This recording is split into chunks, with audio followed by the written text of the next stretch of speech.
Today in Andhra Pradesh, there is almost all, there is nothing, you can't say it's a indirect war, it's a direct war. A direct war that is raging between the State Election Commission and the state government. And in between, officers are becoming the victims. An unfortunate situation and an avoidable situation if only people behaved with maturity and understanding of the constitutional provisions, powers and their limitations. What does the Constitution say? Constitution gives the State Election Commission as much of its importance as that of the Central Election Commission. Just as the Election Commission of India has the responsibility of conducting the elections, general elections, it's the responsibility of the State Election Commission to conduct the elections for the local bodies. It's a constitutional mandate. And while conducting these elections, the State Election Commission has all the powers that the Central Election Commission has. That is the constitutional authority that is given to them, and it's not for anyone to question it because it's as per the constitutional provisions. But why did this particular problem crop up today? One, somehow the State Election Commissions, not just now, over a period of time starting from 2002 onwards, have been playing along with the state governments in not conducting elections when they are due. The state governments always want these elections to be taken place when it is most convenient to them. So with one plea or the other stating that the reservations have not been finalized or that the electoral rolls have not been finalized, and whole number of issues, keep litigating in the high courts, supreme courts and ensure that the elections don't take place on time.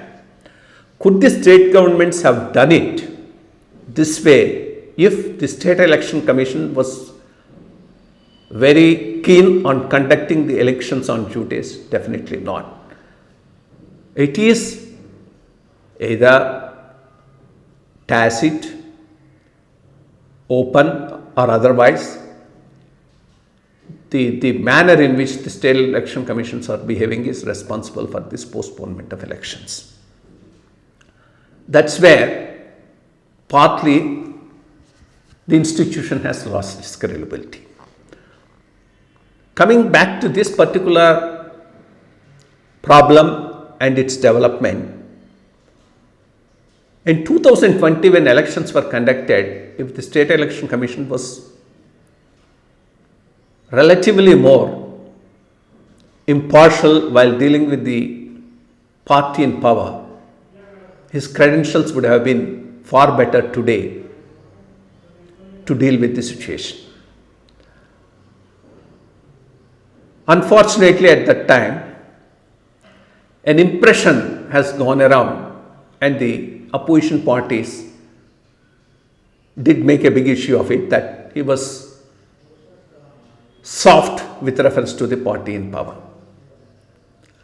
Then when he postponed the elections, citing Corona, one of the points that was raised by the state government was that they were not consulted. But the matter has gone right up to the Supreme Court. Supreme Court has upheld the postponement of the elections by the State Election Commission at that particular point of time. The manner in which the Chief Minister of Andhra Pradesh targeted the State Election Commission in a very narrow and avoidable manner is something that should never have happened.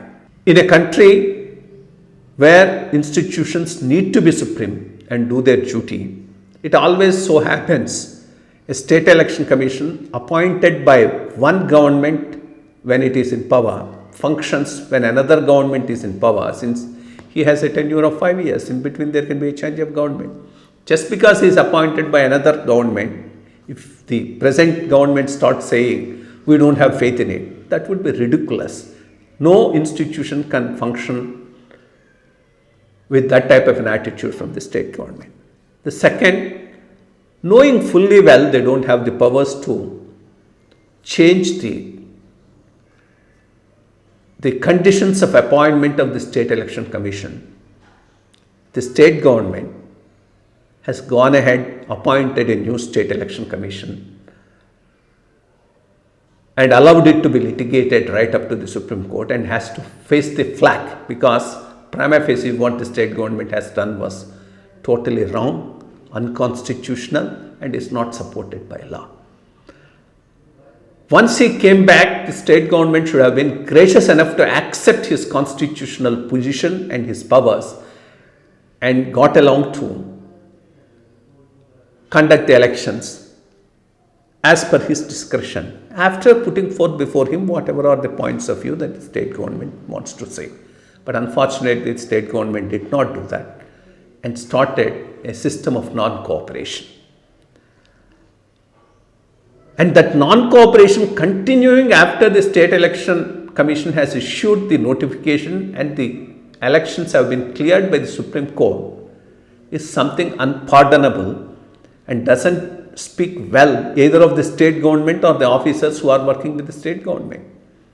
As an All India Service officer, there is a certain amount of responsibility cast on you to go by the constitutional and obey the constitutional authority, whoever has the power as on that day. Today, the power is not with the political leadership once the elections notification has been issued. That power is with the State Election Commission. There is no way this Chief Secretary can say, I will not implement your orders. If the order is wrong or if the order is procedurally incorrect, it is for the person concerned to question it in a court of law. There was a little bit of an ambiguity somewhere in 90s, but that was settled when session was the Election Commission, when Supreme Court has given a clear verdict that whatever are the omissions on commissions by the officers when elections are underway, it is for the Election Commission to take necessary action.